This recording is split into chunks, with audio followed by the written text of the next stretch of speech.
색깔 있는 인터뷰 시작하겠습니다. 김기식 떠난 자리에 10배는 더 센 놈이 왔다. 금융당국이 바로 이 사람 때문에 쫄고 있다는 사실 여러분 알고 계십니까?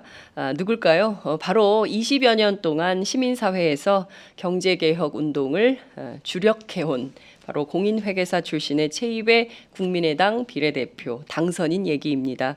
오늘은 최입의 당선인을 모시고 향후 경제정책 그리고 의회 안에서 어떤 역할을 하실지 말씀을 좀 직접 들어보도록 하겠습니다. 어서 오세요. 예, 안녕하세요. 네, 축하드립니다. 네, 감사합니다. 아니 어떻게 의원이 되다니. 그러니. 정말 저희가 팟짱의 첫 번째 출연이세요. 예, 제가 맞습니다. 사실은 선거 과정에서 한번 꼭 모시고 싶었는데 예. 어떻게 하다 보니까 시간이 훅 지나가서 예. 결국 당선된 후에야 이렇게 모시게 됐습니다. 그러네요. 예. 네, 늦게 모셔서 송구합니다. 아유, 제가 시간을 못 맞춘 거죠. 예. 제가 취재를 쭉 해봤더니 최입의 당선인한테 따라다니는 수식이 너무너무 재밌고 너무너무 많더구만요. 어제 제가 기사 검색을 하다가 야 이런 기발한 표현도 있다니. 재벌 저격수, 막 네. 김기식은 가고 최입애가 왔다, 뭐 이런 그 장하성 교수의 애제자다, 뭐 등등 네. 여러 가지 얘기들이 막 있던데요.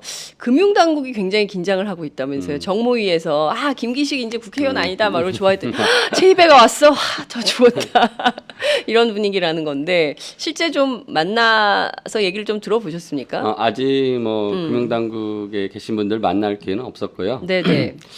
차츰 이제 만나자는 그런 얘기들이 들리곤 있습니다. 그래서 뭐 조만간 이제 뵐 수 있는 기회가 올 것이고 어차피 또 개원을 하게 되면 이제 뭐 업무보고 등 이런 자리에서 계속 뵐 수밖에 없을 것이고요. 네. 근데 이제 제 그 별칭들 일종의 좀 딱지일 수도 있겠는데요. 네. 특히나 이제 뭐 재벌 저격수에서 굉장히 기업의 어떤 반기업적인 그렇죠. 인물. 그래서 예. 제가 뭐 어떤 그 언론사에서는 저를 이제 반시장주의의 뭐 대표적인 인물로 뭐 20명을 뽑았는데 저만 거론했다는 게 나오더라고요. 그래서 굉장히 보수 언론들이 예. 굉장히 각을 그러니까 굉장히 두려워하고 있어요. 예. 경제지들하고 뭐 문화일보 몇 예. 군데 이렇게 제가 그렇죠. 쭉 봤더니 예. 뭐 세게. 근데 아무튼 좀 네. 지나친 좀 오해고요. 저는 굉장히 합리적이고 시장을 중심으로 생각하면서 네. 기업의 경영이 잘 되어야 결국 한국 경제에 도움이 될 것이라는 생각을 하고 있습니다. 그래서 기업들이 너무 좀 과도하게 네. 긴장을 하고 계실 필요는 없을 것 같다. 예. 자, 전국의 기업 여러분 살짝 긴장을 놓으셔도 된다는 최입의 예. 당선자 얘기입니다. 주로 그동안 그 벌써 한 20여 년 되신 것 같은데 처음에는 참여연대 경제개혁센터 그리고 그다음에는 그 기업 지배구조 개선과 관련해서 활동하는 경제개혁연대 예. 이쪽에서 꾸준히 활동을 했어요. 그렇죠. 벌써 네. 몇 년인가요? 제가 처음 참여연대 발디딘 게 98년으로 기억하거든요. 그러니까 IMF 18년, 직후. 예, 네. 18년이 된 것 같습니다. 그래서 네. 그동안 뭐 이제 여기 계시는 장윤선 기자님도 만나고 네. 참여연대 소액주주 운동부터 이제 네. 시작을 했었던 거죠. 그래서 네. 이제 장하성 교수님이 이끌던 소액주주 운동에 참여를 하고 그 네. 인연으로 계속 회계사가 된 이후에도 이제 기업 지배구조 개선에 대한 활동, 경제개혁 그리고 최근에는 이제 재정에 대한 그 예산 감시 운동 등을 계속 해왔습니다. 예. 그렇군요. 아니 그 사실 좀 이런 것도 있어요. 제가 기억하던 최입의 당선인은 정말 귀엽고 앳되고 앳되고 선배들한테 싹싹하게 인사 잘하고 네. 성실한 그리고 똘똘한 네. 청년 이렇게 네. 저희는 기억을 하고 있는데 어느덧 쭉 성장을 하셔가지고 이제 국회의원도 되시고 그러게요. 그래서 아마도 이제 전직 참여연대 간사들이 볼 때 참 이게 흐뭇하고 뿌듯한 그런 후배가 아닌가 이런 생각이 예. 좀 들기도 합니다. 예. 사실 그 기업 지배구조 개선 이렇게 하면 국민들이 그게 뭐지? 이렇게 잘 모르는 분들도 계실 수 있습니다. 그래서 이게 보면 결국에는 뭐 재벌 무너뜨리자는 거 아니야? 뭐 재벌 타파 해체? 운동 아니야? 예. 해체 운동 아니야? 뭐 이제 이렇게 이해하시는 분들도 있을 수 있어요. 그래서 조금 차분하게 예. 그 기업 지배 구조 개선 그리고 경제 개혁 운동 해오셨던 그런 게 어떤 건지 요약해서 예. 설명을 조금만 해주세요. 일단 기업은 우리나라 이제 그 가장 경제의 근간이 네. 될 수 있겠죠. 근데 우리 한국 자본주의 사회에서 기업의 제도는 이제 주식회사라는 제도가 가장 보편적인 제도죠. 그렇죠. 예. 주식회사라는 제도 자체는 이제 가장 최종적으로는 그 회사를 책임지는 사람들은 주주라고 볼 수 그럼요. 있습니다. 네. 따라서 이제 주주가 회사의 경영에 얼마나 적극적으로 잘 참여하느냐에 따라서 그 회사가 잘 될 수 있냐 없냐를 판단할 수 있는데요. 이것도 일종의 민주주의입니다. 안에서 다양한 많은 다수의 주주들이 네. 자신의 목소리를 제대로 낸다면 그 회사의 경영이 보다 잘 될 것이다 네. 라는 생각을 하고요. 따라서 주주의 권한을 활용을 해서 회사의 어떤 잘못된 경영들을 바로잡을 수 있다. 네. 그게 이제 상법에서 얘기하는 소액주주의 이제 소수 주주권이라는 것인데요. 예. 우리나라 재벌 특히 이제 1998년 제가 처음 이 활동을 시작했을 때 재벌들이 이제 굉장히 전행적인 경영을 했었고 네. 그 재벌 총수 일가들의 정행적인 그 경영 행태가 결국 기업들의 경영을 부실하게 만들고 한국 경제를 위험하게 만들었습니다. 그렇죠. 그거를 바꾸기 위해서 소액주주들이 나서서 그 경영진을 견제하자라는 네. 취지로 소액주주 운동이 시작됐었고요. 그렇죠. 뭐 그 이후에도 계속 이러한 방법론을 가지고서 기업들을 개선시켜 나가는 것인데 특히나 그러니까 금융권이 역할이 큽니다. 왜냐하면은 이 소액주주들은 일반적으로 말하는 개인 투자자들 가능성 그 사람들은 네. 본인의 그 많은 노력을 들여서 굳이 움직이려고 하지 않죠. 그렇죠. 따라서 결국은 이제 자본 시장에 있는 투자자들, 즉 기관 투자자들, 네. 지금은 대표적인 건 이제 국민연금 같은 그렇습니다. 그런 투자자들이 자기 역할을 해줌으로써 결국은 대주주를 견제할 수 있다라는 이제 취지로 금융시장으로 좀 더 그런 내용들을 확대시켜서 시장의 역할을 강화시킨다. 네. 그것이 이제 주요된 이제 내용이었다고 볼 수 있습니다. 들어보니까 반시장주의가 아니신데요? 친시장주의입니다. 예, 반시장주의가 아니라 친시장주의고 시장의 기능, 예. 긍정적 기능 이걸 굉장히 강조하시는 거다. 그래서 그동안 보수 언론이 보도한 내용은 좀 잘못됐다 이런 말씀을 제가 좀 드리고 싶고요.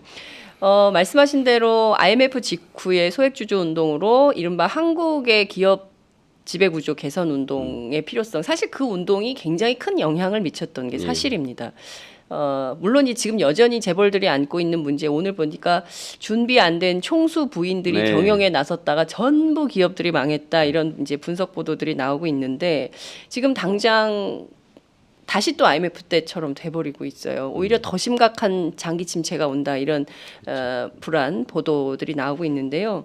우선 지금 진행 중인 해운 그리고 조선업계 구조조정과 관련해서 좀 여쭤야 될 것 같아요. 대우조선해양은 이거 벌써부터 구조조정 했어야 됐던 기업이 아니냐. 근데 여기다 박근혜 정부가 끊임없이 낙하산 인사 내려보내가지고 오히려 이 심각하게 부실을 키웠던 거 아니냐 이런 비판도 있는 게 사실입니다. 어떻게 보십니까? 우연치 않게 대우조선해양은 작년에 제가 대우조선해양의 노동조합의 의뢰를 받아서 네. 경영 분석을 해본 적이 진짜요? 있습니다. 오, 노조의 의뢰를 받아서 그래서 이제 뭐 회사가 어렵다고 하니까 노조도 자기네 실제 회사가 얼마나 어려운지. 어려운지를 평가해보자라고 해서 이제 경영 분석을 해서 제가 한 10여 년간의 이제 재무 분석을 네. 그 수치를 놓고 분석을 했었는데요.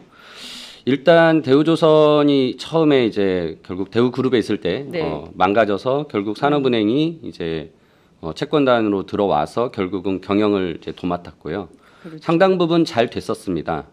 특히나 이제 뭐 세계 경기가 좋았을 때 네. 당연히 이제 물동량이 많으니까 해운도 잘 되고 해운이 잘 되니까 배가 필요하니까 배로 새도 짓고 그래서 이제 잘 됐고 그래서 산업은행에서는 한때 이제 한화그룹의 일을 매각하려고 추진을 했었는데 네. 당시에 또 이제 한화그룹은 자금력이 좀 부족한 부분도 있고 또 대우조선 노조에서 또 강력하게 반대한 부분도 있어서 그 딜이 깨졌었죠.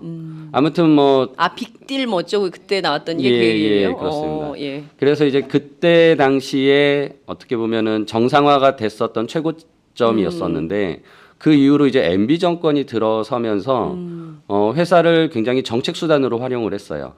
이미 상장된 기업인데 마치 정부의 공공기관처럼 즉 뭐냐 해외 자원외교를 하겠다고 하면 대우조선해양이 돈이 있으니까 그 돈으로 해외 자원외교도 투자하게 하고. 자, 그러면 이게 박근혜 정부만의 문제가 아니라 아니죠. 예. MB 때부터 문제인 예. 거네요. 그리고 이제 뭐 녹색 성장한다 뭐 여러 가지 하는 거 하면서 또 뭐 캐나다에 이제 투자도 뭐 이렇게 태양광 발전 투자 같은 네네. 것도 하게 만들고요.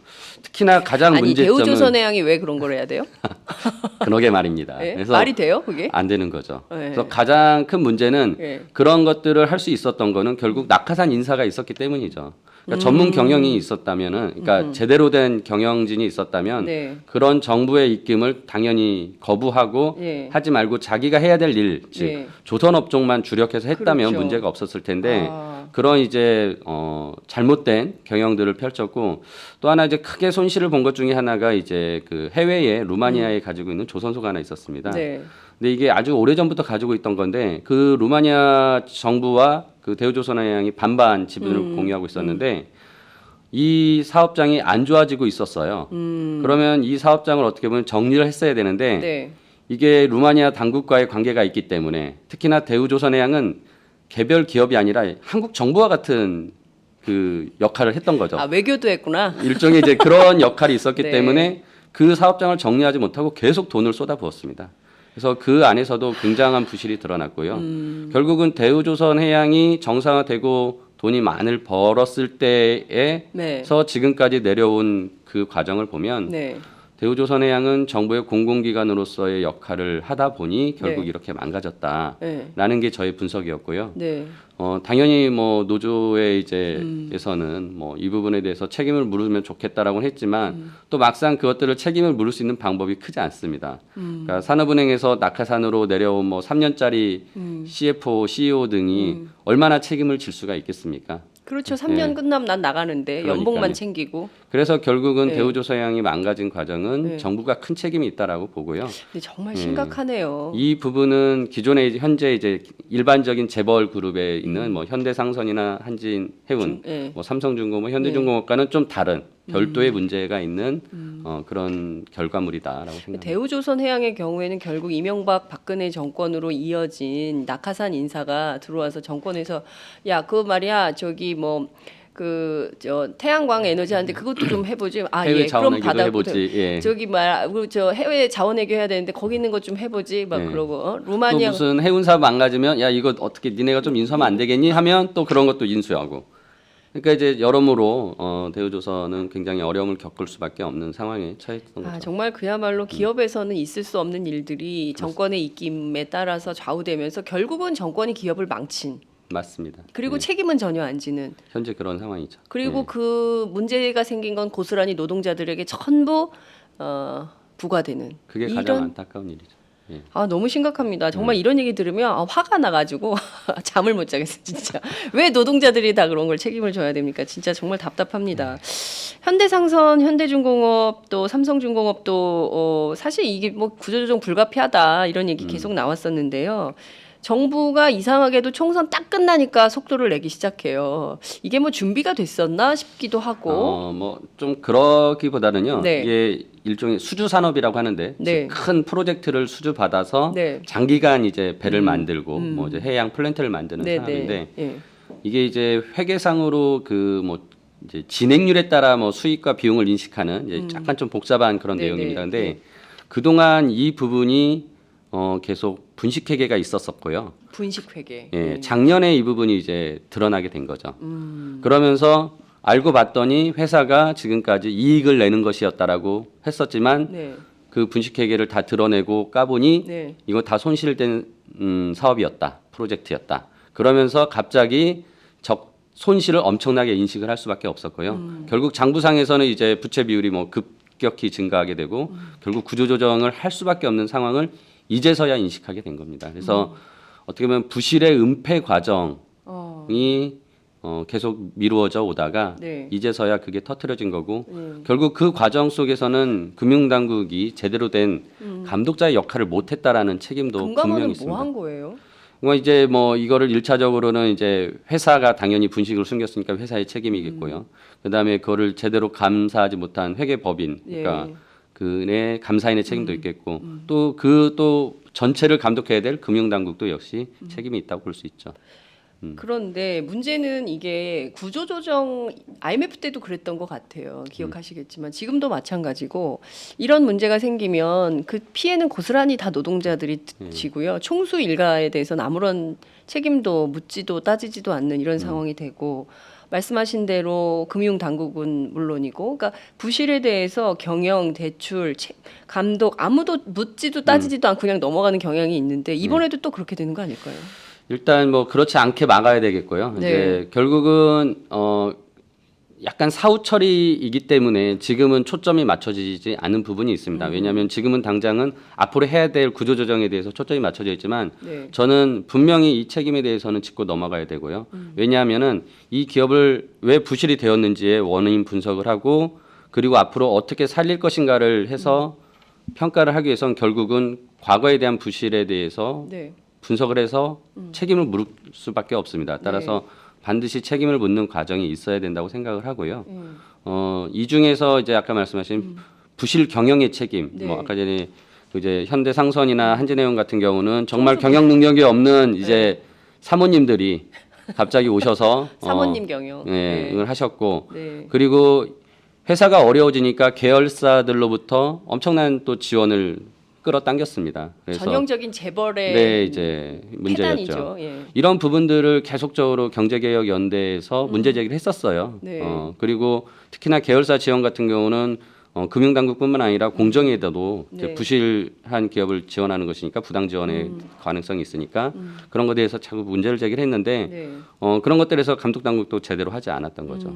그래서 이제 그 문제까지 포함을 해서 당국의 책임이 있고 그다음에 회사가 결국 유지되는 것 중에 하나는 네. 결국 돈이 유입이 됐다라는 얘기거든요. 근데 네. 그 돈은 대부분 이제 부채죠. 아. 그래서 금융당국으로 그러니까 금융기관으로부터 대출을 받든지 네. 아니면 자신들이 이제 채권을 발행을 해서 네, 네. 개인들 투자자들에게 이제 자금을 조달하는데 네. 그 과정에는 중개업자인 금융기관들이 있습니다. 증권회사 등이 네. 그리고 신용평가 회사도 있고요. 이들이 제대로 역할을 못했다라면 이들에게도 분명히 책임을 물을 수 있는데 꼭 이 책임이 어떤 금전적으로 회사의 돈을 갚아내라는 것은 아니고요. 네. 결국은 이제 법률적으로 뭐 형사적으로 무슨 뭐 배임이나 뭐 횡령이 있다면 그런 부분도 책임져야겠지만 네. 결국 당국의 그 뭐 공무원들을 비롯한 그런 분들이 이제 인사적 책임이 가장 큰 책임이에요. 예. 그래서 인사적 책임도 물을 수 있고 그리고 뭐 아까 전에 그 부실 경영을 한 경영지들에게는 또 뭐 결국은 사회적인 비난이나 그런 것들에서 도덕적인 책임을 물을 수 있도록 해서 결국은 앞으로 이러한 행위를 저지르면은 저렇게 책임을 지고 그 책임이 굉장히 엄중하다라는 것을 보여주는 사례를 만들어야 됩니다. 네. 예. 한진해운 최은영 전 회장의 경우에는 자기 딸들 싹 데리고 돈 챙겨가지고 싹 나가버렸잖아요. 네. 이 검찰 수사 이제 앞두고 있는데 전형적인 도덕적 해이 아닙니까? 맞습니다. 그러니까 분명히 이것은 어떤 사전의 정보를 입수하지 않고서는 그런 게 불가능한 거 아닌가 싶어요. 근데 경제개혁연대 또 참여연대 이런 데서 끊임없이 그런 문제들을 얘기했지만 참 안 바뀌어요. 그 관행은 진짜 그대로 가는 것 같아요. 전관예우도 마찬가지고 시민단체에서 그렇게 얘기를 해도 왜 이렇게 안 바뀌냐? 국회에서 좀 노력하면 바뀔까요? 해봐야죠. 우선 최은영 예. 전 회장 문제 얘기를 좀 해주세요. 일단 최은영 회장의 변명은 네, 그 최은영 회장이 이제 계열 분리가 결정이 돼서 작년에 이제 최은영 회장은 빠졌었거든요. 네. 한진그룹에서. 예, 예. 그래서 이제 자기 지분을 정리를 해야 되는 상황이었기 때문에 정리를 했다라고 얘기를 했습니다. 뭐 물론 그 부분은 이제 정황적으로는 맞습니다. 하지만은 잘 생각해 보면 최은영 회장 개인이 그 주식 거래를 하는 사람일까요? 맞아. 그렇지 않을 거라고요. 결국은 자산을 관리해 주는 사람들은 결국 기업의 내부에 있는 뭐 자산 관리인이 기획조정실이든 그렇죠. 뭐 있겠죠. 그런 팀이 있겠죠. 예. 거기에서 결정을 하는데 그런 사람들은 결국 굉장히 핵심적인 사람들입니다. 그래서 기업의 내부 정보를 굉장히 잘 접근할 수 있고 잘 아는 사람이에요. 결국 그런 사람들이 그런 의사결정을 해서 거래를 했을 가능성이 굉장히 높다고 보여지거든요. 네. 따라서 이번에 이제 금융당국에서 이거를 뭐 검찰 등이 수사를 하겠다고 하니까 네. 그런 것들에 대해서 명확하게 확인을 해서 정말 내부 정보를 이용해서 자신의 손실을 최소화하려고 그렇게 했다면은 이거는 내부자 정보 거래로 네. 엄중하게 처벌을 받아야 될 부분입니다. 네. 예. 검찰 수사가 속도를 얼마나 낼지 어떤 방향으로 결론을 매듭질지 저희도 한번 지켜보도록 하겠습니다. 지금 뭐 이제 빚으로 결국엔 연명해 온 셈이에요. 네. 이 부실 덩어리를 키운 사모님들이 결국은 그 부실의 부패, 은폐 과정을 전부 숨겨놨다가 부실 상황을 네. 숨겨놨다가 이제 드러나니까 자기 거 딱 챙겨가지고 나가버리고 나머지는 알아서 해. 뭐 이런 식으로 예. 지금 가고 있는 건데 그거는 뭐 이제 검찰에서 수사를 할 일이고 문제는 이제 박근혜 대통령이 양적 완화로 아, 뭐 해결을 좀 해봐라. 그러면서 한국은행에게 돈을 돈을 찍어라 이런 주장을 하고 있어요. 네. 그래서 이른바 저는 미국에서나 양적 완화 얘기가 나옴직한데 한국에서도 이런 양적 완화 얘기가 나오네 이런 생각이 좀 들었는데 이게 과연 이번 구조조정 문제를 풀 수 있는 해법인 것이냐. 양적 완화라는 말도 좀 어려워요. 그래서 좀 설명도 좀 해주시고 예. 이게 과연 해법이 될 수 있는 건지 말씀도 좀 부탁드립니다. 일단 양적 완화는 이제 중앙은행, 우리나라는 네. 한국은행이죠. 네. 한국은행이 돈을 찍어낼 수 있는 발권력을 이용해서 돈을 풀자. 그렇게 풀어서 결국 침체된 경기에서 돈을 돌게 만들자라는 네. 게 양적 완화의 일반적인 이제 개념이고요. 네. 하지만 이제 우리나라에서 지금 내용 나오는 것은 한국형 양적 완화라고 또 이제 네이밍을 붙였습니다. 어려워요. 예, 네. 처음에 새누리당에서 이제 네. 양적 완화를 얘기하니까 여러 가지 비판이 있었어요. 네. 그러니까 갑자기 며칠 지나서 한국형 양적 완화라고 해서 타겟팅해서 꼭 필요한 곳에만 돈을 들어가게끔 하겠다라고 이제 얘기를 했었거든요. 그게 가계부채 문제를 해결하기 위해서 그리고 기업 구조조정을 위해서 하겠다라고 이제 특정을 했는데요. 일단 구조조정 문제만 놓고 보면은 구조조정에 있어서 아까 전에 말씀 문제라고 생각하셨던 이제 실업 대책 네. 이런 것들에 대한 정부의 역할이 분명히 나오지 않은 상황에서 다짜고짜 돈부터 풀겠다. 저는 이게 이제 앞뒤가 뒤바뀐 거예요. 순서가. 예를 들어서 구조조정이 시작되면 일단 금융기관이 채권단이 네. 회사와 이제 협상을 합니다. 너 자구 계획을 마련해 와라. 뭐 팔 거 있으면 팔고 네. 뭐 비용을 줄이기 위해서 할 수 있는 건 해라. 그게 이제 용선료를 인하시켜라. 네. 뭐 이런 예, 요구. 예. 뭐 그리고 이제 필요하면은 진짜 이제 큰 비용이 이제 노동에 대한 비용을 줄이기 위해서 이제 해고도 이제 감안을 하는 거죠. 이런 자구 계획들이 마련이 되고 그 안에서 이제 협상이 되면 네. 그리고 추가적으로 돈이 필요하면 금융기관에서 돈을 더 넣겠다고 하면 네. 금융기관에 이제 돈이 얼마나 있는지를 보고 판단을 해야 되는데 네. 지금은 그런 거 없이 일단 돈을 넣겠다라는 그런 심상인 거예요. 그러니까 회사가 살지 어떨지 그리고 자구객이 뭔지에 따지지도 대한 않고. 것들은 제대로 예, 마련이 되지 않은 상태에서 네. 일단 돈을 찍어서 기업에 넣겠다라는 식의 방식은 굉장히 잘못된 거죠. 네. 그래서 일단 제대로 된 기업을 살려야 되고 네. 안 되면 어쩔 수 없이 문을 닫게 할 수도 있습니다. 네. 그리고 최종적으로 그런 게 이제 법정 관리를 가면은 뭐 M&A를 통해서 다시 뭐 누가 인수하면은 그나마 이제 뭐 다행일 수도 다행이고. 있고요. 뭐 아무튼 그런 현실적인 과정들이 진행이 될 텐데 그것에 앞서서 이제 물론 정부 입장에서는 산재적으로 준비하는 과정이라고 생각할 수도 있겠지만은 한국은행의 발권력을 이용한다는 것은 좀 너무 지나치게 앞서 나가는 부분이고요. 그 이유가 한국은행에서 양적 완화를 통해서 이렇게 돈을 넣으면은 이 부분은 책임성이나 투명성이 확보되기가 굉장히 어렵습니다. 가장 중요한 건 일차적으로 정부 재정이 들어가거나 또는 정부 재정에 약간 다른 모습을 가지고 있는 공적 자금 같은 게 들어가게 되면 네. 이거는 국회의 통제도 받고 분명히 책임도 되고 네. 그다음에 그게 다 드러나게 돼 있습니다. 네. 근데 정부는 그런 것들 책임성과 투명성이 확보되기 가장 어려운 방법인 한국은행의 양적 완화를 통해서 하겠다라는 식으로 그래서 이제 이 부분은 네. 순서가 잘못됐다. 그래서 1차적으로 이제 한국형 양적 완화든 뭐든 간에 네. 이 부분에 대해서 너무 쉽게 지금 저질러 버린 것은 이제 정부가 신중하지 못했다라고 생각하고요. 이후에 이런 단계들을 다 거치고 정말 그러고도 필요하다면 네. 그때 가서는 이제 논의를 해봐야겠죠. 정부가 왜 책임성과 투명성을 우선적으로 하지 않고 양적 완화 얘기부터 먼저 꺼냈을까요? 어떤 정치적 의도가 있다고 보십니까? 제가 보기에는 일단 그런 감시 견제를 받으면 속도가 늦어질 거라고 생각한 면도 있을 거라고 생각합니다. 하지만은 정말 이 문제가 시급하고 중요하고 정말 네. 엄중하게 다가가야 된다면 충분한 절차를 거치고 사회적 합의를 만들어내는 것도 중요한데 네. 일종의 그런 것들을 하고 싶지 않은 거죠. 그러니까 이것도 일종의 불통의 결과물이 아닐까라는 생각이 들고요. 네. 그러니까 결과적으로 박근혜 대통령 혹은 지금 컨트롤 타워라고 하는 청와대 그러니까 경제팀이 그냥 막 국민들에 의해서 제기되는 여러 가지 문제들이 복잡하고 싫으니까 가장 간단하게 돈을 풀어서 그냥 해결하는 방법을 선택한 거다. 근데 그것은 지금 어찌됐든 반대가 굉장히 많기 때문에 이대로 추진할 수는 없다. 네. 이렇게 될 걸로 보입니다. 이제 그 기업이 구조조정 위기에 몰리면 뭐 여러 가지 방안들, 뭐 총수 일가가 책임져야 될 것들, 뭐 여러 가지 법률적인 문제들이 있지만 가장 중요한 문제는 그 기업과 연관된 하청 기업들 그리고 또 노동자들 문제가 제일 심각합니다. 우리는 이미 쌍용자동차 사태 때 이 구조조정 그냥 어마어마한 구조조정이 불러오는 사회적 문제에 대해서 다 이제 학습한 바 있는데요. 벌써 울산, 거제, 통영 경기가 굉장히 불안하고 2만 명 해고설이 막 돌고 이래서 분위기가 안 좋은데 말씀하신 대로 실업 대책이라는 게 전혀 없어요. 어떻게 해야 될까요? 1차적으로는 이제 해고를 최소화하기 위한 노력. 근데 그거는 노사가 같이 해야 되는 거죠. 네. 그러니까 현재 너무 정부와 채권단 주도화의 논의가 되고 있는 것 같은데 1차적으로는 회사와 채권단이 먼저 주도가 돼야 됩니다. 아, 회사와 채권단. 예. 예.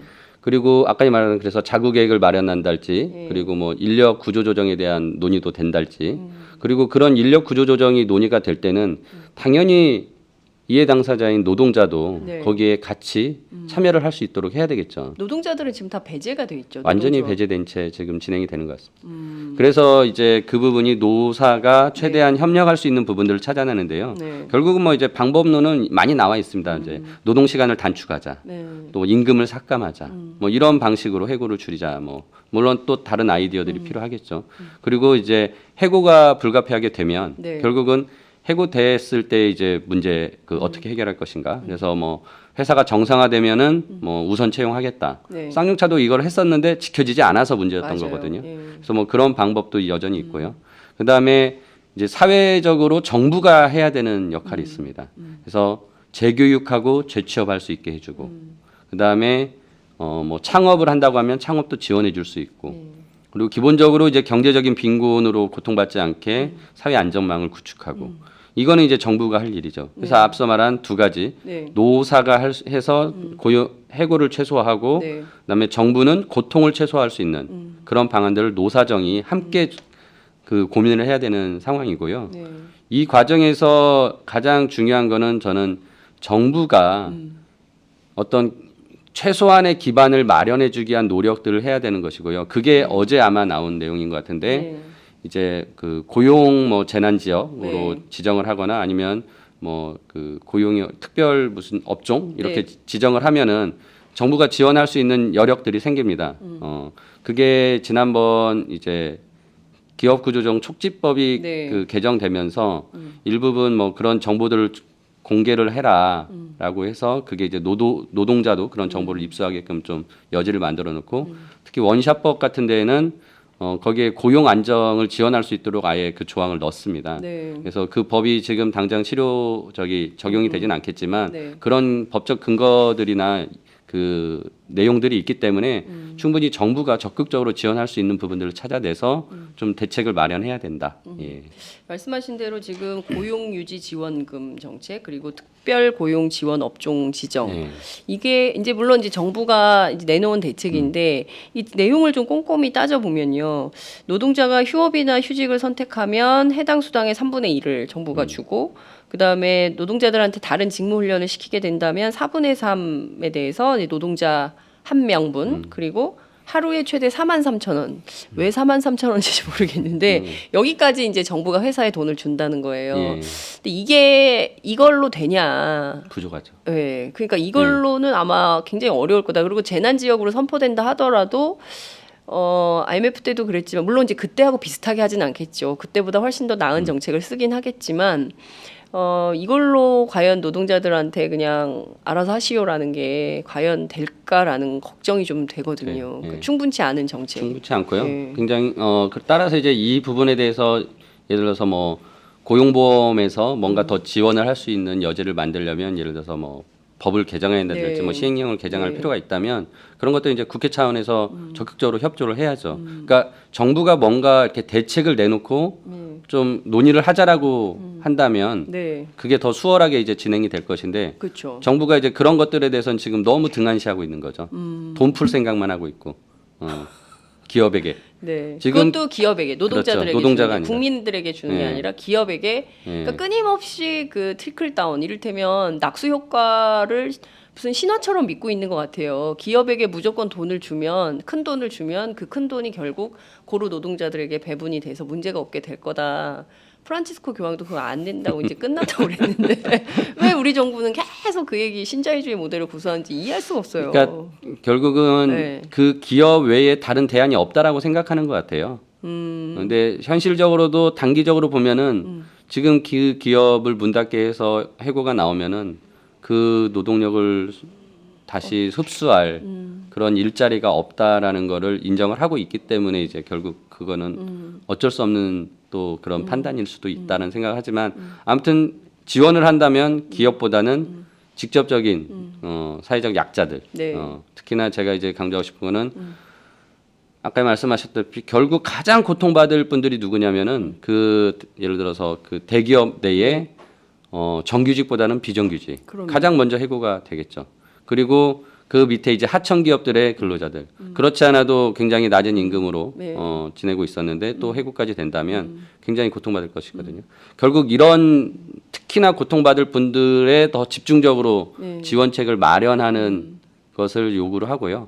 뭐 그게 정말 아까 말씀드린 법이나 제도가 필요하다면 국회에서도 굉장히 적극적으로 나서서 얘기를 하겠고 뭐 계속 아이디어를 짜서 정부에도 제안을 하도록 해야죠. 그러니까 이를테면 고용보험만 하더라도 네. 확대해도 부족할 판에 이번에 이제 박근혜 대통령이 내놓은 노동사법을 보면 그걸 축소하거나 네. 이런 분위기로 기간을 늘리고. 뭐 이런 식이잖아요. 그러니까 정말 고용 불안이 심각한 시대에 특히 이제 경력 단절 여성들 같은 경우에는 정말 불안한 가운데 비정규직 노동을 이어가고 있거든요. 어디 무슨 콜센터에서 일하시는 분들 뭐 이런 마트에서 분들은 일하시는 마트에서 분들. 일하는 노동자들 뭐 이를테면은 그 최저임금 협상이 진행될 때는 8시간 근무잖아요. 7시간만 하고 집에 가라 그런다는 거예요. 왜냐하면 8시간 이상 근무하면 수당을 줘야 수당이 이제 되니까 추가 수당이 이제 그러니까 7시간만 하고 가라고 이유는 없어. 그냥 가. 이렇다는 거예요. 그러니까 이런 문제들에 대해서 정치가 정말 어렵게 사는 서민들의 삶을 개선시키는 그렇죠. 그런 경제개혁 경제 민주화 그래서 그렇게 해달라고 그랬던 거 아니에요? 맞습니다. 네, 그 참 그런 게 안 돼요. 근데 왜 그럴까? 아, 정말 답답해. 아, 참 그렇습니다. 이제 이 특히 이제 구조 조정이요. 여기만 이제 해운 조선업뿐만 아니라 이 확산될 그렇죠. 분위기예요. 그렇죠? 어떻게 좀 위기 진단을 하고 계십니까? 결국 이제 한국 경제가 저성장 국면으로 들어갔다. 뭐 그리고 뭐 앞으로 일본과 같은 뭐 처지에 놓일 것이다. 이거 얘기가 네, 한 10여 년 전부터 맞아요. 나왔었습니다. 계속 나오는 예. 얘기죠. 예. 그래서 그때부터 뭔가를 준비했어야 되는데 막상 지금 와 보면 더 안 좋아졌지 해놓은 건 없습니다. 굉장히 근본적이고 장기적인 안목의 어떤 접근이 필요한 상황이죠. 네. 그러니까 저성장 국면으로 들어서면서 우리나라의 주력 산업인 지금 조선, 해운 그리고 앞으로 철강, 네. 뭐 석유화학 등도 이제 언급을 하고 있는데요. 네. 일부에서는 반도체도 그렇다는 얘기가 뭐 있죠. 그렇죠. 반도체도 그렇고요. 그래서 그런 부분들에 대해서 이제 더 이상 거기서 새로운 성장이 나오기가 어렵다라는 거를 모두가 지금 인식하고 있기 때문에 정말 장기적인 준비 과정이 필요한 거고 그 장기적인 준비 과정이란 건 어느새 10년 정도를 우리가 허송세월 보냈다면 정말 이제 10년 아니 뭐 20년 30년을 내다보는 뭔가의 그 새로운 대안들 그런 걸 이제 마련을 해야 되는 거죠. 그래서 지금 당장은 구조조정이 이제 전면적으로 여러 분야에서 일어날 수밖에 없습니다. 그리고 그나마 이렇게 부실을 키워서 너무 골마 터져가지고 터트리지 말고 네. 선제적으로 함으로써 그나마 좀 충격을 완화할 수 있는 이제 작업들이 필요할 것이고요. 그래서 이제 뭐 이제 원샷법이 이제 마련이 됐고 네. 그 원샷법에 대해서 저는 긍정적인 효과가 분명히 있을 거라고 봅니다. 그래서 그런 것들이 제대로 적용이 되면서 이제 차츰차츰 선제적인 구조조정이 이루어지도록 해야 되고요. 그리고 그런 과정 속에서는 이제 장기적인 안목으로 미래를 준비해야죠. 그래서 이제 미래의 신성장 산업 뭐 네. 우리가 얘기하는 최근에 뭐 이제 알파고 때문에 네. 뭐 세계 제 4차 산업혁명 뭐 이런 게 지금 진행 중인데 우리는 뭐 하고 있나 맞아. 뭐 이런 얘기 하잖아요. 그래서 이제 국민의당에서 좀 뜬금없고 좀 멀게 느껴지는 예, 얘기지만 예.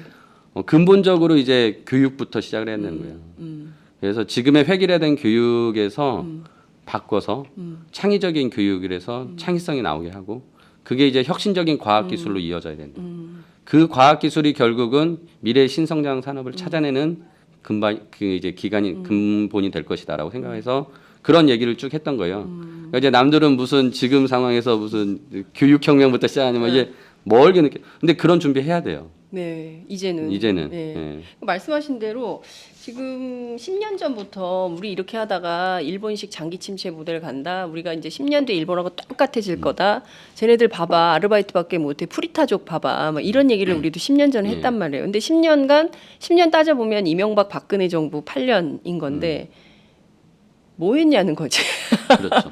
뭐 했냐는 거지. 다들 그때 부자 되세요 뭐 이러면서 이제 어떤 뭐 부동산에 대한 꿈 막 이런 가치 이런 걸 가지고 이제 이명박 다 찍었잖아요. 40대들이. 근데 결국 지금 돌이켜 보면 허송세월하고 하나도 준비 안 하고 이제 있다가 지금 더 큰 재앙이 온 이런 상황이 된 거예요. 그럼 지금부터라도 바꿔야 되는데 저는 교육 굉장히 중요한 접근인 것 같습니다. 우리 아이들이요 다 똑같은 교육을 해요. 유치원생부터 초등학교, 중학교, 고등학교 보면 교실 안에 획일화된 교육이 학원도 다 똑같은 데 다녀. 피아노면 싹 다 피아노고 태권도면 싹 다 태권도고 아니 그래서 심지어 어느 학교에서는요 어떤 일이 있냐면 정말 혁신 교육을 한다고 교장 선생님이 딱 그래서 혁신학교 지정이 된 거예요. 그래서 엄마들이 기대를 한 거죠. 이렇게 혁신 교육을 정말 제대로 하겠구나 했더니 우리는 혁신 교육을 한다. 예산이 왔다. 오늘부터 싹 다 태권도. 그리고 악기를 하나씩 전부 하게 하겠다. 그래가지고 전부 그 뭡니까 단소인가 피리를 전부 돌렸다는 거예요. 싹 다. 그리고 그게 혁신교육이다 이렇다는. 그러니까 조희연 교육감, 진보 교육감들이 나서서 혁신교육하자고 했는데 현장에서는 그런 게 혁신이라고 생각을 한다는 거죠. 그러니까 저는 일선에 있는 교장 선생님들 또 교육의 대상인 거예요. 네. 그렇죠? 학생들도 맞아요. 교육의 대상인 거고 물론이요. 직장인들도 마찬가지입니다. 획일화된 일을 패턴화된 일을 하고 있는 거거든요. 창의적인 시간 할 수가 없어요. 이렇게 맨날 직장에 매여서 사는데 8시간, 9시간 눈 뜨면 회사 나오기 바쁘고 집에 가면 잠들기 바쁜 이 직장인들이 언제 가서 뭔가 좀 새로운 재교육받고 뭐 이럴 시간이 그러니까 없는 거죠. 없어요. 없어요. 덴마크는 그 실업을 하면 4년간 수당을 정부에서 준다고 하더군요. 그래서 충분히 걱정 없이 재교육 받아서 다른 일 할 수 있는 틀을 짜는데 우리는 당장 잘리면 먹고 살 게 없는데 그렇죠. 당장 애들 학원 다 끊고 막 이래야 되는데 어떡하란 말이에요. 결국은 이제 네. 그 부분이 정부가 해야 될 역할을 이제 말씀하시는 거죠. 네. 정부가 얼마나 그런 사회 안전망을 잘 구축해 놓느냐에 따라서 결국 그런 게 잘 되면은 뭐 진짜 박근혜 대통령이 요구하는 뭐 쉬운 해고도 가능한 거죠. 그런 거 없이 쉬운 해고만 얘기하면은 이거는 지금 우리나라 평균 근속 연수가 5.5년이라고 하거든요. 5.5년. 그러니까 5년 지나면 다른 일자리 알아봐야 돼요. 세상에. 예. 그런 이렇게 노동 유연성이 이렇게 높은 나라가 무슨 더 쉬운 해고를 하겠다. 일반 해고가 필요하다. 이거는 극히 일부 대기업에서 예를 들어서 진짜 해고가 어려워서 뭐 노조가 너무 강성이어서 뭐 그런 사례가 있을 수도 있다고 봐요. 극히 일부. 근데 그게 우리 노동시장 전반의 내용이 아닌데 그렇게 접근하는 거죠. 그리고 이제 아까 전에 이제 말씀하신 것 중에 하나가 건설업종에서 제가 잠깐 또 떠올랐는데 이명박 대통령 들어섰을 때부터 이제 건설업종에 대한 구조조정이 필요하다고 얘기가 나왔습니다. 건설업종 너무 안 좋다, 경기 불황이다, 막 맞아요, 해가지고. 맞아요. 예. 근데 그때 제가 기억나는 게 그 증권회사 등이 이제 그 제 2금융권인데 그쪽에서 대주단 협의회를 만들어서 협약을 체결해가지고 만기를 연장시켜주고 추가적으로 그 돈을 넣게 하고 또 이제 그 건설회사들이 이제 CP 기업 네. 어음이나 이런 거 단기적으로 발행하면은 그 또 증권회사들이 열심히 또 그걸 내다 팔게 해주고 뭐 이렇게 얘기했단 말이에요. 네. 그렇게 해서 일단은 건설업종의 구조조정을 제대로 안 하고 그냥 쭉 간 거예요. 그리고 뭐 그 부동산 경기 자꾸 만들어내려고 뭐 4대 강도하고 뭐 이제 계속 공공주택 뭐 짓는다고 뭐 하지만 공공주택은 안 짓고 이제 그냥 일반 주택 맞아요. 뭐 아파트만 계속 지어서 아파트 시장 막 더 부풀려 놓고 네. 그러다 보니까 결국은 지금 이걸 누가 떠안고 있냐? 가계부채가 떠안고 있는 거예요. 전부 빚내서 집 샀거든. 그러니까 결국은 건설업종의 네. 구조조정을 안 한 거를 국민들이 지금 자기가 빚내서 건설업을 유지시켜주고 있는 거예요. 어떻게 하면 좋아. 네. 정말. 그래서 제가 아까 처음에 얘기했던 두 가지 발등에 이제 떨어진 불인 예. 문제인 기업 구조조정 문제과 이제 가계부채. 가계부채 문제는 결국은 다 연결이 돼 있습니다. 그래서 이런 부분에 대해서 제때 구조조정 안 하고 결국 가면 이렇게 되는 거고 아까 말씀드렸다시피 이제 저성장 국면으로 갔고 세계 경기도 침체기이기 때문에 구조조정이 이제 불가피하다. 건설업도 구조조정이 이제 불가피하다. 당연히 필요하죠. 아니 그러면 다들 지금 막 빚 엄청 내가지고 집을 하나씩 다 샀단 말이에요. 특히 젊은 사람들, 신혼부부들 뭐 30대. 왜냐하면 2년마다 이사 다니는 게 너무 너무 힘들죠. 지치니까 네. 야, 들어. 저도 그래서 그냥- 집 샀어요. 그런 사람들이 너무 많은 거예요. 네. 어? 일단 그 집을 너무 2년마다 막 옮겨 다니는 것도 피곤하고 그래가지고 왕창 내서 집을 샀는데 결국은 그런 부실화된 회사들의 비용을 온 국민이 받쳐주고 있는 거죠. 아파트 한 채씩 사가지고 받쳐주고 있는 거네요. 네. 그걸 정부는 그냥 그렇게 하라고 권장하고 있는 거 아니에요? 최경환 경제부총리가 뭐라 그랬습니까? 그렇죠. 네. 네? 더 오른다고 집 사라고. 지금이 최대한 싸게 이자 줄 테니까 당장 빚내 가지고 집 사라고 그러지 않았습니까? 근데 이 건설업까지 부도 구조조정 위기가 오면 결국 이거는 가계부채하고 맞물려서 엄청나게 큰 폭탄이 되지 않을까요? 네. 그래서 정부가 이런 거에 대해서 지금 이제 충분한 준비를 해야 돼요. 그리고 큰 그림을 가지고 정말 그거를 더 봄기 전에 이제 풀어나가야 되는데 네. 지금까지의 행태를 보면은 풀기보다는 계속 미봉책으로 연명해 나가면서 더 키우고 있어요. 그래서 이 부분이 가장 우려되는 부분이고요. 아, 걱정입니다. 지금 말씀하신 대로 미봉책으로 연명하는데 이제 1년 8개월 남았어요, 이 정권이. 그렇죠? 근데 1년 8개월간 계속 이렇게 유지를 할지 그 사이에 근데 뭐 정부가 막을 수 있는 수준이 안 돼서 그냥 터져버릴 수가 있는 거잖아요. 그럴 수도 있죠. 어느 시점을 좀 보세요? 뭐 그건 누구도 예측할 수는 예측하기 없습니다. 어려운, 네. 근데 결국은 제가 보기에는 현재 이제 그 박근혜 정권이 이제 뭐 후반기로 가면서 뭐 결국은 이제 국정 주도권을 잡고 가기가 어려운 지금 이제 정치적 구조가 만들어졌잖아요. 네. 일정 부분은 이제 사회적 압박도 있고 정치적 압박도 있기 때문에 그나마 좀 얘기를 들어주신다면 네. 이런 문제들을 지금부터라도 터트리고 그리고 책임질 부분이 꼭 자기가 아니어도 되기 때문에 일정 부분은 할 수 있다고 생각해요. 왜냐하면 아까 말씀드렸다시피 이런 문제들은 그 전 정부에서부터 가져온 문제거든요. 네. MB 때부터. 그렇죠. 네. 따라서 이제 그런 부분에 있어서 우리가 꼭 책임을 뭐 정치적 책임을 너한테 묻지 않을 테니 좀 해라라고 솔직하게. 사회적 좀 여론이 형성되고 예. 합의가 된다면 예. 뭐 나설 수도 있지 않을까 그런 분위기를 조성해 나가는 역할도 일정 부분 국회가 또 해야 된다고 정치 생각합니다. 안에서 해야 될 일이 20대 국회가 초반에 정말 할 일이 많네요. 근데 다 떠나서 그냥 생각을 해보면요. 울산 거제 통영에 빚내서 집 산 3, 40대의 직장인이 있다고 칩시다. 근데 회사에서 구조조정 그렇죠. 대상에 올랐어요. 근데 한 급여의 절반을 떼서 다른 거 일치하지 않고 나머지는 생활비로 쓰고 나머지는 집산 쓰니까 그 집산 비용으로 대자 그랬을 때. 해서 절반을 떼어서 했어요. 근데 그걸 못 갚게 돼요. 왜냐하면 회사에서 잘렸고 무슨 43,000원 이걸로는 당장 안 되니까 그러면 이거를 갚을 수가 없잖아요. 그렇죠. 그러면 이 가게 파산이죠. 파산이 되는 거잖아요. 그럼 동시에 개인 파산도 되고 예. 그건 이제 고스란히 또 금융권에는 부실로 이어지고 금융 부실로 이어지고 그렇죠. 그러면 그 우려스럽지만 울산 거제 통영발 구조 조정이 결국엔 가계부채 폭탄으로 이어지는 첫 시발이 될 수도 있겠다 이런 생각이 드네요. 가능하겠네요. 무서워. 지금 말씀해 주시니까 저도 소름 끼쳐. 진짜 그런 것까지 감안해서 준비를 해야 되겠다는 생각이 드네요. 그렇죠. 국회에서 정말 잘 논의를 해주셨으면 좋겠습니다. 야당이요 지금 3당 체제가 됐어요. 제1당인 더불어민주당 그리고 국민의당 그리고 이제 정의당까지 야 3당이 있는데 자, 이 경제 위기와 관련해서 어떤 공동 대응이 필요하다고 보십니까?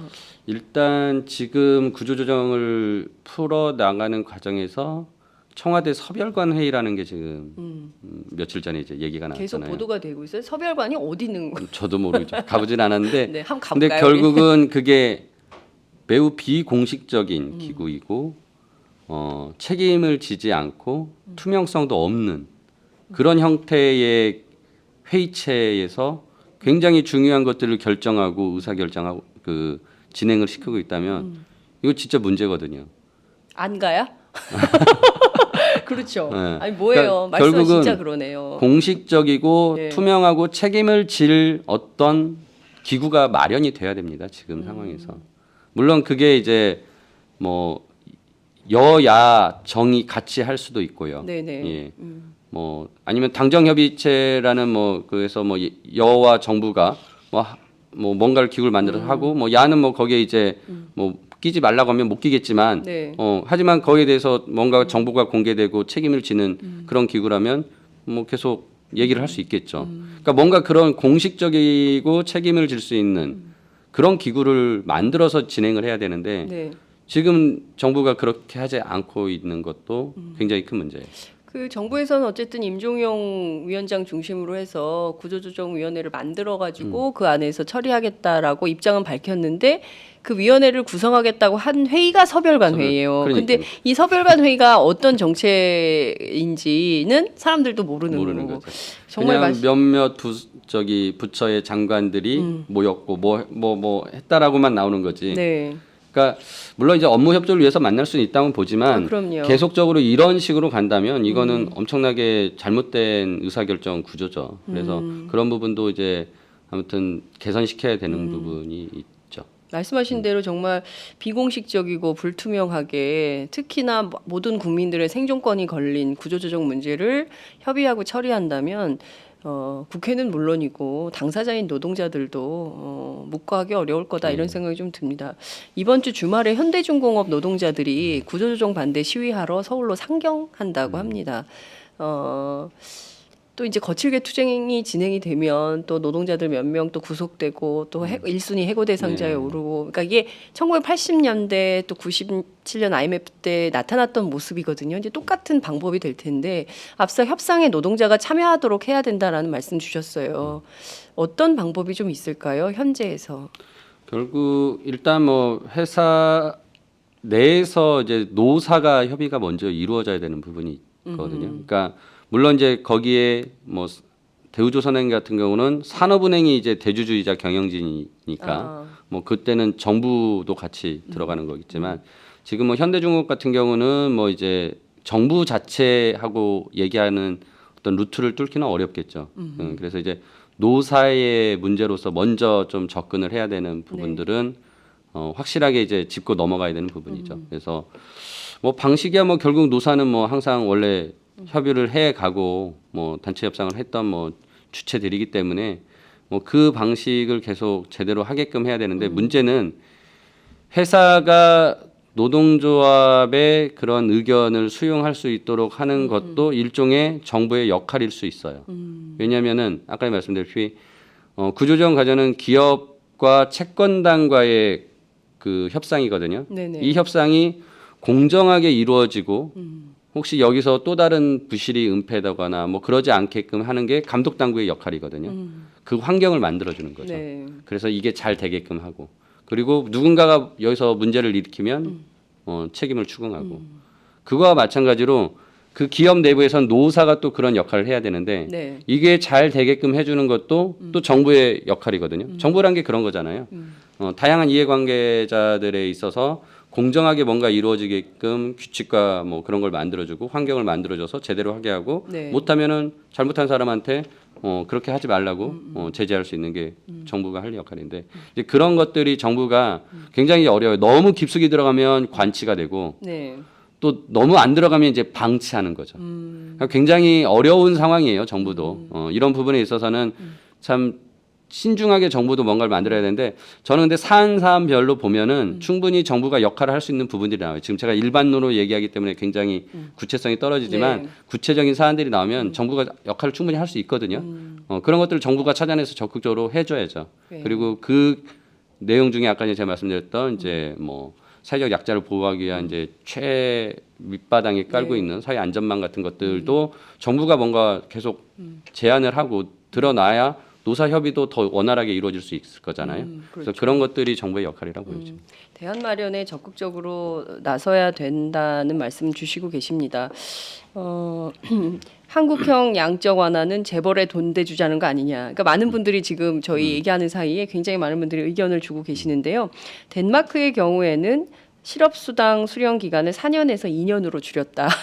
제가 앞서 그래요? 4년이라고 아. 했는데요. 그런 정말 그 집단지성의 힘이 무섭습니다. 이렇게 실시간으로 여러분들께서 의견을 막 주고 계시는데요.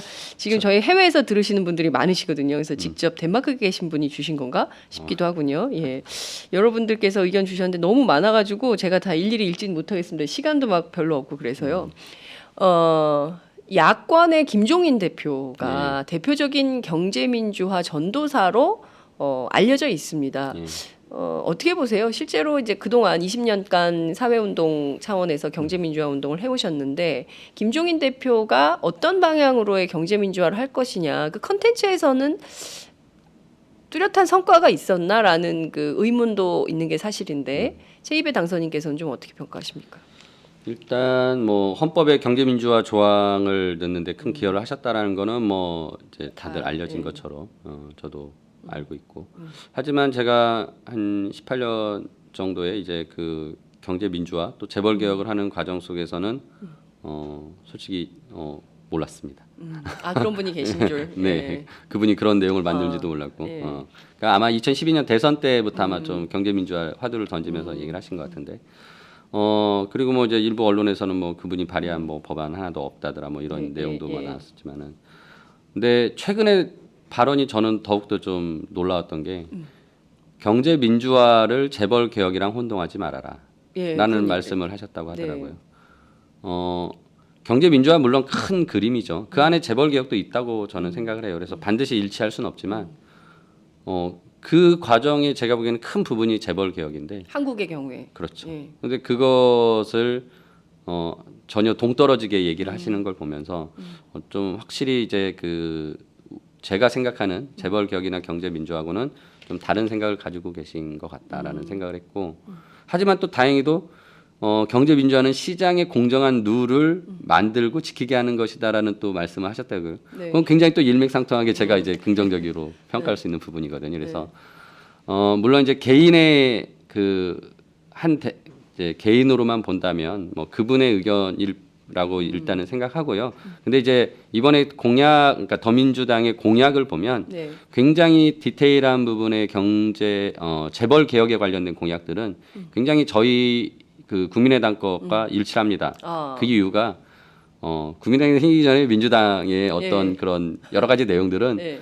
저도 그런 내용에 예. 일조를 한 부분도 있고 아. 서로 뭐 그래서 예, 예. 크게 어떤 그 틀에서 당의 당론의 그런 내용으로 본다면 같이 할 수 있는 부분이 굉장히 많다고 생각을 해요. 그래서 그분들은 충분히 협조해서 진짜 재벌 개혁이 또 그리고 경제 민주화가 되는 방향으로 실천되는 방향으로 가야 되겠죠. 그렇군요.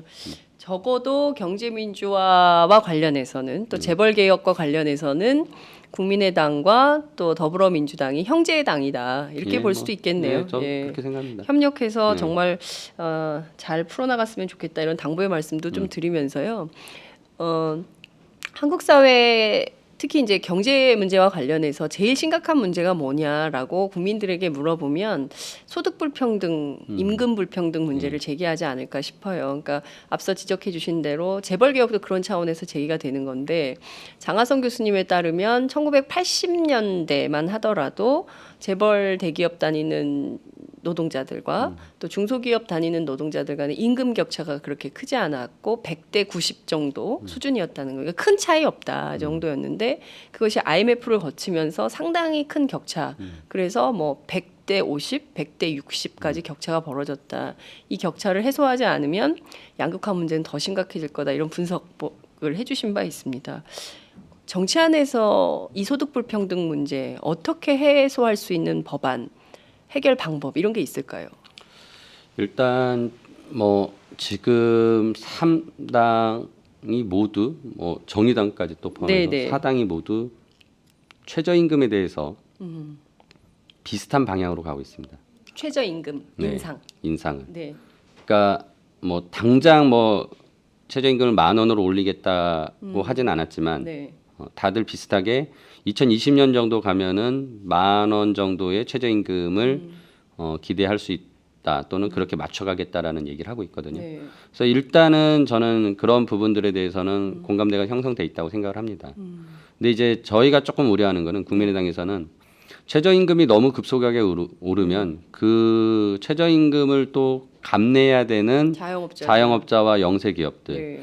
그게 뭐 저도 구체적으로 수치는 보지 않았는데 뭐 누가 말씀해 주는데 뭐 이제 주름살 효과라고 하더라고요. 그러니까 거기에 너무 많이 몰려 있다는 거죠. 그 최저임금을 부담을 해야 될 자영업자와 영세기업이 예. 전체 또 그 기업의 이런 포션에서 봤을 때 굉장히 몰려 있어서 여기를 어떻게 해결해 주지 않고 무턱대고 최저임금만을 얘기했다가는 결국은 또 다른 부담으로 누구에게 전가된다는 거죠. 그렇죠. 그래서 이제 그런 부분들이 2020년까지 우리가 뭐 1만 원 정도의 최저임금 수준을 가겠다라고 한다면 네.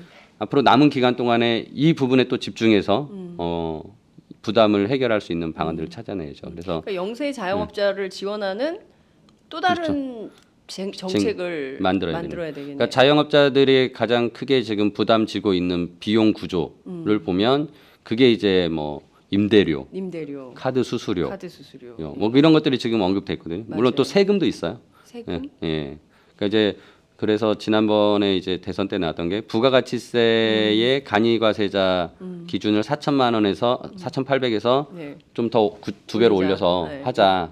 물론 이제 그것 때문에 뭐 세금의 투명성을 없앤다는 등 뭐 소득 투명성 없앤다고 막 난리를 이제 저희가 이제 또 비판을 받긴 했지만 예. 저는 그런 것도 자영업자한테는 일부분 필요할 수 있다고 봐요. 그래서 그런 자영업자들에게 비용을 절감할 수 있는 방안들을 자꾸 만들어주고 수익성을 강화시켜주고 네. 그리고 자영업자들의 현재 시장 구조도 일정 부분은 또 구조조정이 돼야 돼요. 너무 많잖아요. 맞아요. 네. 아니 근데 그럴 수밖에 없어요. 왜냐하면 해고돼서 나와서 그걸 할 수밖에 없으니까. 하는 거예요. 예. 네. 그래서 이제 결국은 이제 길게 보면 그게 일자리를 만들어야 되는 거죠. 그러니까 공공의 일자리를 를 질 좋은 일자리, 공공의 일자리를 많이 만드는 것도 국회 입법 활동으로 요구되는 것 같아요. 그래서 이제 그게 지금 당장에는 아까 말씀드린 뭐 장기적으로 뭐 교육부터 시작해가지고 뭐 그건 그것대로 가겠지만 또 단기적으로는 이제 서비스 업종에서 그 고용 시장의 그 흡수율이 굉장히 높고 그래서 이제 서비스 쪽 산업에서 뭔가 그런 일자리를 만들어내려는 노력들이 필요하거든요.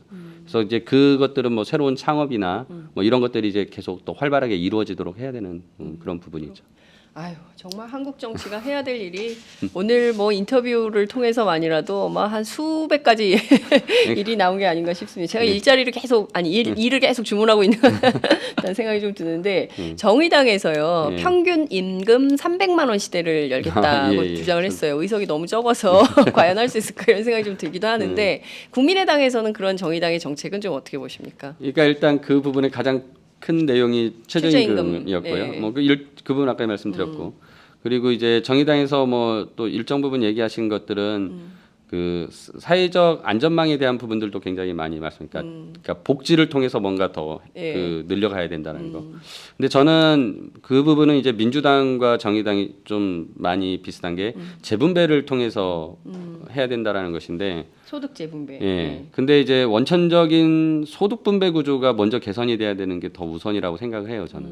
왜냐면은 재분배한다는 것 자체는 일단 소득이 있고 거기서 떼 와서 또 그걸 그렇죠. 나눠준다는 얘기인데 그러기에 앞서서 먼저 분배 소득이 구조. 너무 적어요. 그러니까 소득 분배, 그러니까 분배의 어떤 구조를 개선하기 위한 노력. 네. 이게 필요하고 이제 저희 국민의당에서 생각했던 거는 이제 이익 공유제를 이제 말씀을 드렸던 거거든요. 이익 공유제. 예, 좀 이게 초과 이익 공유제하고 다른 뭐 거네요. 아니 뭐 같은 이제 네, 내용인데요. 네, 네. 그러니까 이제 말씀드리면은 대기업이 지금 굉장히 많은 부를 가지고 있는 건 사실이에요. 물론 이제 30대기의 재벌이 710조 원 쌓아놓고 한 푼도 안 쓴다는 게 이게 말이 됩니까? 근데 이제 그 유보라는 것도 조금 네. 회계적으로 다시 봐야 되는데 네. 그게 쌓아놓은 돈은 아니에요. 네. 그러니까 지금까지 이익을 냈고 그 이익 중에 배당을 하지 않은 돈이고 그래서 일부는 이미 투자를 해서 사용이 됐을 거고요. 그래요? 예. 현금 쌓아놓은 거는 이제 700조 뭐 그 단위는 아니죠. 그러니까 이제 그건 조금 다른 내용인데 아무튼 근데 대기업이 이익을 많이 벌었던 건 사실이고 네. 여력이 있어요. 그런 대기업들. 그런 대기업 여력이 있는 데들은 그걸 중소기업으로 내려보내야 돼요. 그리고 중소기업은 또 그걸 자기네 근로자들과 또 공유를 해야 되고요. 네. 그래서 이제 이익공유제의 그 단계를 대부분 이제 생각하시는 게 그냥 대기업과 1차 하도급 업체 뭐 이 정도 수준인데 그게 아니라 1차는 2차, 2차는 3차로 계속 내려가야 되고 그리고 대기업이 이제 이익공유제를 하는 대표적인 사례가 삼성전자예요. 삼성전자가 연말에 되면은 PS라고 해가지고 그 자기네 저 근로자 노동자들한테 엄청나게 그 성과금 막 뿌리잖아요. 삼성전자. 그래서 예. 삼성에는 두 개가 있대잖아요. 삼성전자와 비전자? 뭐 그 얘기 예. 들었는데 제가 까먹었다. 뭐 하여튼 뭐 그게 엄청나게 많은 그게 성과를 이제 받는 초과 목표 이익을 정해놓고 그러니까 목표 이상 이익을 너무- 정해놓고 초과가 나오면 여기에 몇 %를 근로자들에게 싹다 나누겠다. 오, 좋네. 이게 이익 공유제의 개념이거든요. 예, 예. 근데 이게 노동자가 아니라 네. 하도급 업체들하고도 나눠야죠. 그게 이제 우리가 지금 얘기하는 이익 공유제거든요. 그래서 저는 좀 개념을 더 확대시켜서 네. 예, 하도급 업체뿐만 아니라 근로자들에게도 이익 공유제라는 것을 같이 할 수 있도록 하고 이제 그거는 근데 강제는 할 수 없어요. 뭐 꼭 해야 된다라고 이제 법으로 명시할 수는 없으니까 이제 자발적으로 유도하기 위해서 인센티브 구조를 뭔가를 이제 혜택을 줘야 되는 거죠. 네. 이거 하는 애들한테는 뭔가 좋은 걸 준다. 뭐 그게 이제 저희가 생각하는 뭐 세제 혜택. 그래서 뭐 일부는 또 결국은 대기업한테 또 세제 혜택 주는 거야 이렇게 이제 나오는데 저는 그런 세제 혜택이라면 저도 괜찮다. 왜냐하면은 전체적인 원천적인 소득 분배 구조를 개선할 수 있고 그렇죠. 거기서 세금을 좀 깎아주더라도 결국 밑으로 내려가면 다시 누군가의 이익이 되기 되는 때문에 또 거잖아요. 세금을 내거든요. 예, 그래서 사회 예. 전체적으로 보면은 예. 뭐 선순환 엄청 구조가 되는 거 아닌가요? 네, 예. 마이너스가 되지는 않을 거라고 생각해요. 그래서 이런 구조를 좀 만들어서 실행해보고 정말 그러고도 안 된다면 이제 그때부터 이제 자발적으로 안 오면 뭐 강제할 수 있겠죠. 근데 초반부터 뭐 강제할 수는 없으니까 좀 단계적으로 그런 절차를 밟아 나가야 된다. 이런 이익공유제를 제도화해서 강제하는 나라들도 있나요? 없죠. 없어요. 아. 그러면 진짜 공산주의, 뭐 저기 사회주의 이런 아니, 얘기 근데- 나오지 않을까요? 아니 근데 이런 생각은 예. 들어요. 상식적으로 예컨대 이제 어떤 회사가 뭐 영업 물량이 정해져 있는데 그 이상을 만약에 뭐 핸드폰 100만 대를 팝시다라고 했는데 100만 대, 200만 대를 팔았다. 그런데 100만 대는 회사 이익으로 하고 나머지 100만 대를 뭐 전부 그 기업들 아니면은 뭐 노동자들과 나누겠다. 그러면 사람들이 저는 더 열심히 일하는 동기부여도 될 수도 있겠다는 생각이 좀 들어요. 그러니까 그런 네. 제대로 된 인센티브 구조 만드는 게 네. 그게 자본주의의 가장 장점이에요. 그렇죠. 자기가 그 일한 만큼 뭔가 혜택이 올 거라고 네. 동기부여가 되기 때문에 네. 그러니까 그런 구조를 이익공유제 아까 전에 그래서 자발적으로 할 수 있게끔 뭔가 세제 혜택도 주고 뭔가 혜택을 주면 저는 따라올 기업들이 있을 거라고 봐요. 그리고 이거는 이제 자기도 자기 네. 하나만을 가지고서는 이제 경제가 버틸 수 없다라고 기업들도 이제 알 거란 말이죠. 그러니까 여러 기업들이 함께 그런 이익 공유를 하는 방식으로 이익 공유제가 제도화가 된다면 제도화까지는 아니다 하더라도 뭐 최소한의 이제 문화, 하위 문화가 형성이 된다면 또 다른 차원에서의 그야말로 경제 활성화가 될 것 같다는 생각이 좀 그러니까 이제 듭니다. 그걸 이렇게 이제 좀 하시면 좋은데. 그걸 희망하고 지금 이제 공약했고 저희도 한번 이제 추진해 네. 보려고 하고요. 그래서 그렇군요. 이제 그게 결국은 대중소기업 간의 불공정 거래를 또 해소하는 방안이고, 그래서 어떻게 보면은 진정한 낙수 효과를 한번 만들어내 보자라는 그러게요. 거죠. 예, 그게 바로 진정한 낙수 효과가 될 수도 있겠다 싶습니다. 시간이 넘었어요. 원래 저희가 그러세요? 60분 예정했는데 막 얘기하다 보니까 65분 5초 흐르고 있습니다. 자, 끝으로 체입의 당선인의 1호 법안은 무엇이 될까? 김기식보다 10배 센 놈이 왔네. 어떤 게 될까? 아마 이제 지금 금융당국에서 엄청 긴장하면서 이 방송 보고 계실 텐데. 예. 뭐 이제 일단 뭐 김기식 원님하고 계속 비교를 하니까 뭐 이제 저도 이제 개인적으로 네. 오랫동안 알고 예. 친분이 있는 예. 이제 선배님이시지만 예. 정말 열심히 일하라는 뜻으로 저는 생각을 해요. 왜냐하면은 김기식 의원님이 너무 열심히 정말 일했다라는 걸 저도 네. 알거든요. 지켜봤기 때문에 정말 열심히 일해야 되는 것이고. 근데 이제 제가 지금 1호 법안으로 생각하는 것은 저는 이제 기업의 그 일감 몰아주기를 이제 꼭 좀 바꿔보고 방지하고 싶다. 네. 그러니까 일감 몰아주기라는 게 이제 조금 설명드리면은 큰 대기업 잘 되는 기업이 네. 있는데 거기에 이제 지배주주나 이사가 자기 개인 회사를 차려가지고 이 대기업에 있는 이익을 이제 빼먹는 수단으로 네, 이제 네. 그 회사를 쓰는 거거든요. 근데 이게 만들면은 기존의 대기업이 거래하던 중소기업과 거래가 끊기고 이 새로운 개인 회사와 네. 거래한다거나 기존의 중소기업은 이 개인 회사의 하청 기업이 돼요. 그래서 중소기업 문제를 만들어내요. 그러니까 중소기업을 경쟁에서 배제하고 하청 기업화 시켜서 시장의 경제 질서를 무너뜨리고 그다음에 결국은 큰 기업에서 이익을 빼먹기 때문에 큰 기업의 가치가 훼손되고 거기에 있는 이해관계자들의 이익이 보호되지 못하는 문제가 있죠. 그리고 세 번째로는 이렇게 개인 회사를 차려서 돈을 벌면 네. 세금 없는 편법적인 부의 상속이 이루어진 것이고 그걸 통해서 다시 경영권을 승계받는 그런 수단으로 써먹는 거죠. 그래서 네. 저는 이 일감 몰아주기 하나가 이미 한국 자본주의의 한국 기업의 잘못된 것을 엄청나게 함축하고 있기 때문에 이것을 반드시 막아야 된다고 생각하고 이걸 막기 위해서는 아까 전에 이 경쟁 분야, 그다음에 회사의 어떤 이익의 관점의 분야, 그다음에 세금의 분야에서 모두 다 접근을 해야 돼서 공정거래법, 상법, 세법을 모두 좀 세트로 네. 그래서 일감 몰아주기를 방지하기 위한 법안으로 만들고 싶습니다. 네. 예. 아, 여러분 어떻게 보셨습니까? 경제 민주화를 제대로 입법 활동으로 실천할 수 있는 진짜가 나타났다. 진짜 경제 민주화 전도사가 나왔다 이런 생각이 들지 않습니까? 굉장히 젊은 정치인인데요. 앞으로 정말 기대가 큽니다. 다른 거 다 떠나서 정말 공정한 대한민국이 될 수 있게 일하는 만큼 부가 고르게 나눠질 수 있도록 그런 정치해 주셨으면 좋겠다. 네. 이런 끝으로 이런 당부 말씀 드리고요. 자주 나오세요. 저희